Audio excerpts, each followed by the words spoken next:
Olá, colecionadores e seguidores do canal Coisa de Colecionador.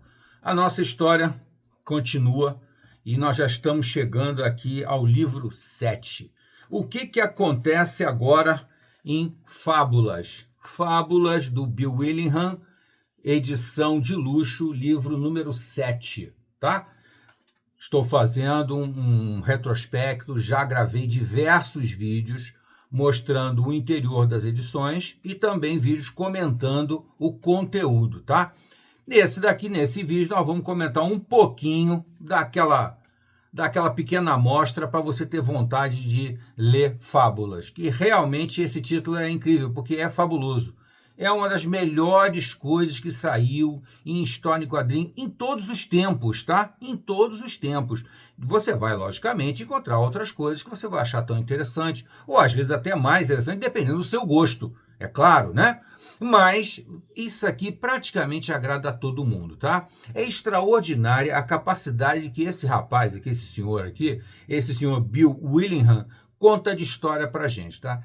E nós já estamos aqui no volume 8, já com mais de 50 edições de Fábula. O do volume 8 inclui as do número 52 a 59, mais a 64. Por uma questão editorial, a Panini antecipou a edição número 64, porque ela não faz parte direto da cronologia. Aliás, isso é um assunto que eu acho interessante a gente comentar aqui, que as histórias de Fábula são encontradas em grandes arcos de história. Não resta dúvida, é uma forma dele contar e é a melhor maneira de contar qualquer história. Então ele tem um eixo central que ele vai contando através de grandes arcos com 4, 5, 6, 7 edições e tem momentos em que ele dá uma pausa até para botar as ideias em ordem e contar pequenas histórias paralelas ou explicar um pouco mais sobre um personagem.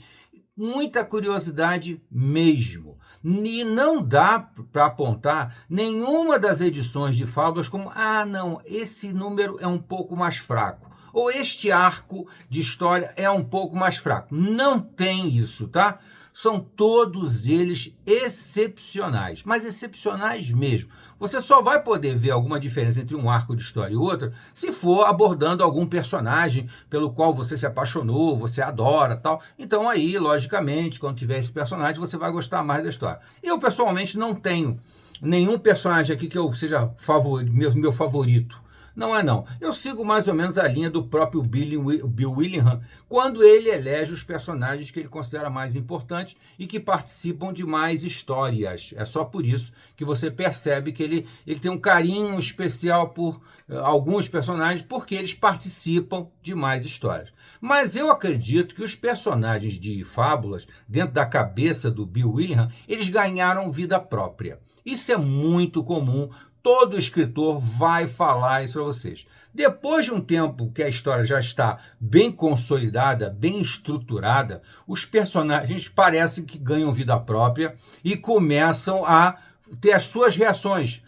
Você, quando está escrevendo, você já sabe como é que determinado personagem vai reagir em determinada situação, em outra situação. Você já conhece, as personalidades deles já estão bem definidas. E no número 50, a partir do número 50 de Fábulas, já estão completamente bem definidos os personagens, exceto, logicamente, personagens novos, personagens que ainda não apareceram na história, mas que são fábulas, que são mitos, que são lendas. Lembrando também que ele começou bem timidamente, com um núcleo pequenininho de personagens lá no volume 1, mas isso aí já se expandiu enormemente e não vai parar por aqui.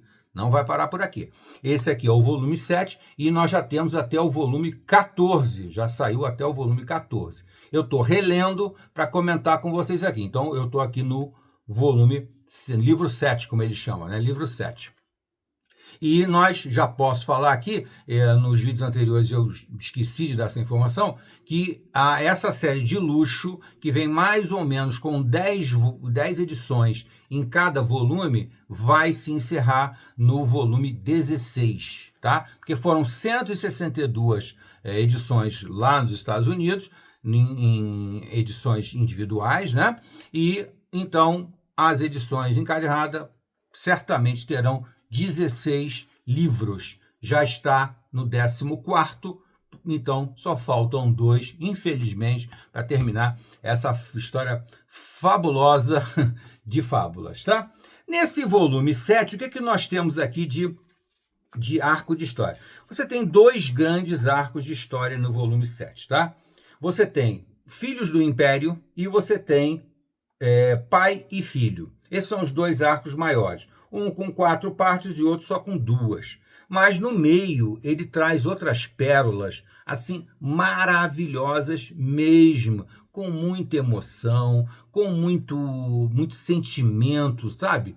É extraordinária você ler qualquer coisa que o Bill Willingham publique. É um autor que realmente eu até meio que persigo as coisas que ele escreve, porque eu acho ele extraordinário. Até hoje, eu ainda não peguei uma coisa que eu considero ruim. Ruim não, nada ruim. Bom, então aqui vem nos Filhos do Império, é um momento extraordinário em que a imaginação do Bill Willingham não segue, não pode seguir completamente à vontade. Porque em Filhos do Império ele faz porque vocês sabem, fazendo um pequeno retrospecto para quem não sabe nada de fábulas. As fábulas vivia cada uma delas em seu universo particular e próprio, conforme contam as suas histórias famosas, né? Branca de Neve, Cinderela, o Lobo Mau, 3 Porquinhos e o que você quiser, né? Gulliver, o que você quiser, e todas elas tinham seu universo particular. Acontece que surgiu um sujeito que eles chamam na história de o adversário apenas, porque ele é uma incógnita, e esse adversário foi expulsando as fábulas das suas origens, das suas terras natais, como ele usa o termo, terras natais. E elas foram sendo aglomeradas em determinados universos desses individuais, né, acabaram foram expulsas, ou melhor, acabaram fugindo das suas terras natais, porque o adversário resolveu se tornar um imperador e mandar em todo mundo e ser dono de todo mundo. Tem um viés ideológico e político muito forte, mas muito sutil. Não é uma coisa assim óbvia, é uma coisa muito bem trabalhada que tem um segundo nível, digamos assim. Você pode ler a história naturalmente, sem se preocupar com viés ideológico, com viés político, isso aí não tem importância. Mas, se você fizer uma leitura um pouquinho mais atenciosa, você já percebe que existe, logicamente, um debate ideológico, um debate político, tá? E nessa Filhos do Império aqui, o Império, dominado lá pelo adversário, que eu não vou dizer para vocês quem é, mas aqui no volume 7, nós já sabemos quem é, tá? Quem leu sabe que no volume 7 já sabe quem é o adversário, né? E quem é o imperador, né? Muito bem, que é o grande vilão nessa primeira fase, digamos assim, de fábulas. Depois vai mudar, mas o primeiro vilão, que já está aqui depois do número 50, né? Vai ao número 60, esse primeiro vilão está aqui. Nesse primeiro momento aqui, o Império se reúne para se vingar de uma invasão que a Cidade das Fábulas, bom, também não falei isso. Depois que eles foram expulsos das terras natais, eles se abrigaram todos no local que eles chamam de Cidade das Fábulas, que é em Nova York, um bairro, não chega a ser um bairro, né? Uma rua com um grande prédio que eles chamam de O Bosque, onde todas as fábulas mundanas, ou as fábulas, vou usar o termo mundana, as fábulas com aparência humana, vamos falar assim porque mundana confunde. Com a aparência humana, as fábulas foram se abrigar nesse prédio, no Bosque, que é totalmente dominado por fábulas e passa despercebida dos mundanos, aí sim, que somos nós, os seres humanos, que não percebem que ali só vivem fábulas, graças a um monte de feitiços, né? E essas coisas todas típicas de fábulas, né? Então eles vivem ali. E uma parte também refugiada lá das terras natais são as fábulas não humanas, mas que falam, né? Os animais e objetos, aquela coisa toda, e eles vivem então numa fazenda bem escondida lá no norte do estado, uma fazenda que eles chamam de A Fazenda, tá? Ali ficam todos esses que não podem transitar no meio dos seres humanos sem chamar atenção demais, né? Eles, fábulas humanas, podem viver ali. Muito bem, então a Cidade das Fábulas, depois de ter sofrido bastante com o Império, eles acabam tendo uma atitudezinha que manda um emissário deles invadir as terras natais, onde o Império domina, e provoca um grande prejuízo para o Império. Eu não vou aqui entrar em muitos detalhes para você ter o prazer de ler. Mas eles provocam realmente um desastre para eles, é terrível. E eles ficam possessos da vida e dizem, não, agora a gente vai se vingar, não tem jeito, temos que nos vingar. Então o adversário reúne um conselho entre os mais importantes membros do Império e eles debatem qual é a possibilidade de uma guerra contra a Cidade das Fábulas, para eliminar. Aliás, a ideia deles vai até um pouco mais. A ideia deles vai até destruir os mundanos, nós, seres humanos também. A guerra seria generalizada, porque eles veem, se eles já veem as fábulas como rebeldes, como criminosas, etc., o mundano, então, para ele não vale nada. Para o Império, não vale nada. Tá? Para o adversário, não valemos nada. E aí eles debatem. Primeiro começa todo um lado que é a favor da guerra imediata, irrestrita, tal, usando inclusive das 4 pragas famosas, né? As 4 pragas famosas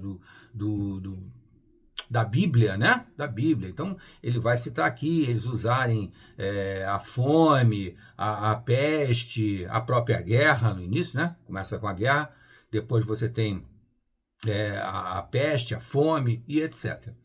E finalmente a morte, né?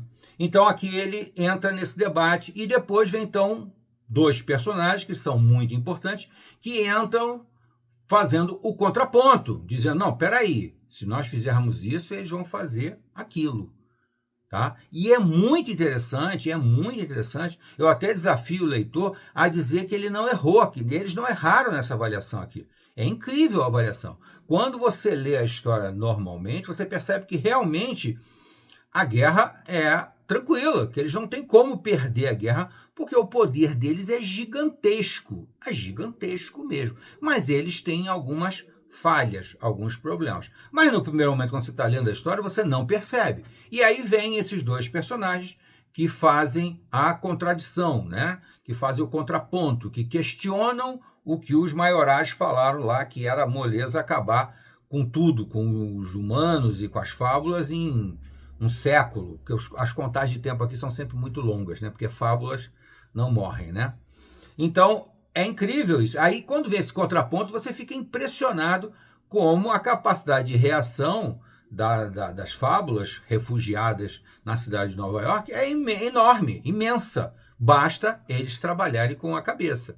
E na administração das fábulas, atualmente, tem gente que tem uma cabeça muito boa, muito boa. A primeira administração que o livro fala, lá no início, era basicamente o rei Cole, que era o rei, mas era figura decorativa, a Branca de Neve, que administrava tudo com mão de ferro, com muita força, e apoiada pelo Big Lobo, que é o lobo mau, né? E aí era esse trio aí, mais ou menos, que ditava as regras das fábulas. Mas só que eles saíram, em um determinado momento aqui, eles acabaram saindo dessa administração. Quem assumiu a prefeitura, que era o caso do rei Cole, passa a ser o Príncipe Encantado, que tem lá suas mazelas, tem lá seus problemas graves, tem lá seus pecados, mas é um excelente administrador e um excelente estrategista. Inclusive, quando houve a guerra entre o Império e a Cidade das Fábulas, ele foi para frente da batalha e disposto até a morrer. Então, ele nota 10, por esse lado, né? Agora, além dele, tem o xerife atual, que é a Fera, de A Bela e a Fera, e a administradora, que ficou no lugar da Branca de Neve, que é a Bela, do casal, né? A Bela e a Fera. E fazem um trabalho extraordinário, apoiado pelas fábulas com quem eles convivem, com bruxas, com feiticeiras, com feiticeiros, etc. Né? Então é extraordinário esse primeiro arco aqui, com essa análise do teatro de guerra, digamos assim, o teatro de guerra, o que vai acontecer. Né? Então eles fazem toda uma previsão, primeiro positiva para o Império, depois negativa para o Império, e fecha maravilhosamente bem. Depois vem uma pérolazinha que ele dá para a gente com muito carinho, com muito cuidado. Ele conta um Natal da Cidade das Fábulas. Então vem Pelas Barbas do Noel, que é um conto basicamente falando sobre o mito, a lenda, a fábula, que é o Papai Noel.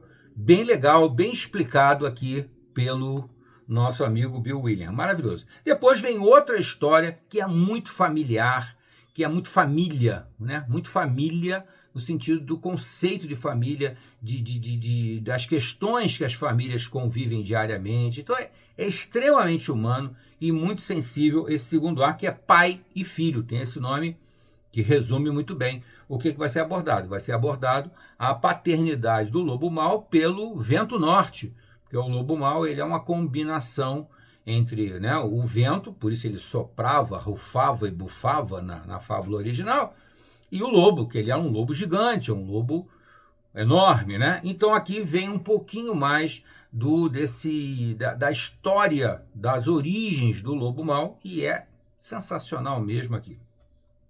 Depois vem uma coisa interessante, um capítulo que ele criou chamado Perguntas Urgentes. É bem interessante esse Perguntas Urgentes, porque os leitores ficaram extremamente envolvidos depois de 50 edições de fábulas, tá?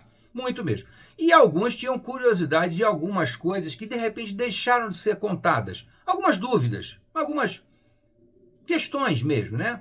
Então, ele recebeu, o editor recebeu todas essas questões, selecionou algumas e passou para o Bill Williams. Então ele achou interessante lançar um número exatamente para refrescar a cabeça, né? Para preparar um novo arco de história maravilhoso. Ele escreveu Perguntas Urgentes, que ele dá pequeníssimas respostas de uma página, de 2 páginas, para uma série de questões que os leitores estavam fazendo, e ele achou justo acrescentar, esclarecer. Por exemplo, uma bobagem que é bem interessante é: quem pegou o buquê da Branca de Neve? Pois é, né? A Branca de Neve casou. Aí ela jogou o buquê. Quem pegou? Né? Isso passou fora do arco da história. Ele não achou importante contar na época. Agora ele resolveu contar. Então, isso é só um exemplo pequenininho de várias questões que os leitores levantaram, e ele dedicou uma edição inteirinha para responder essas perguntas. Depois tem o Segredo do Aniversário, que é a edição que encerra esse excelente volume 7. Tá bom, gente?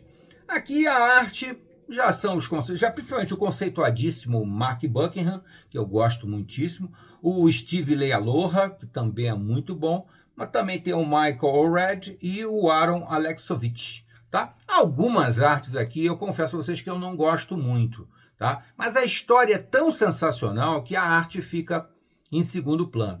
A narrativa da história te envolve totalmente e vale muito a pena ver mesmo. Se tiver disponível na Amazon, ainda mais por um preço bom, eu indico para vocês nos comentários, como eu tenho feito até hoje, tá? Sempre deem uma olhada nos comentários, porque ali eu dou a indicação da Amazon, se a Amazon está vendendo o volume e se está com desconto, essa coisa toda. Então, vale a pena adquirir, normalmente, quando tem, pela Amazon, porque sai mais barato. Tá bom, gente? Fica a dica aqui do canal Coisa de Colecionador. Até a próxima.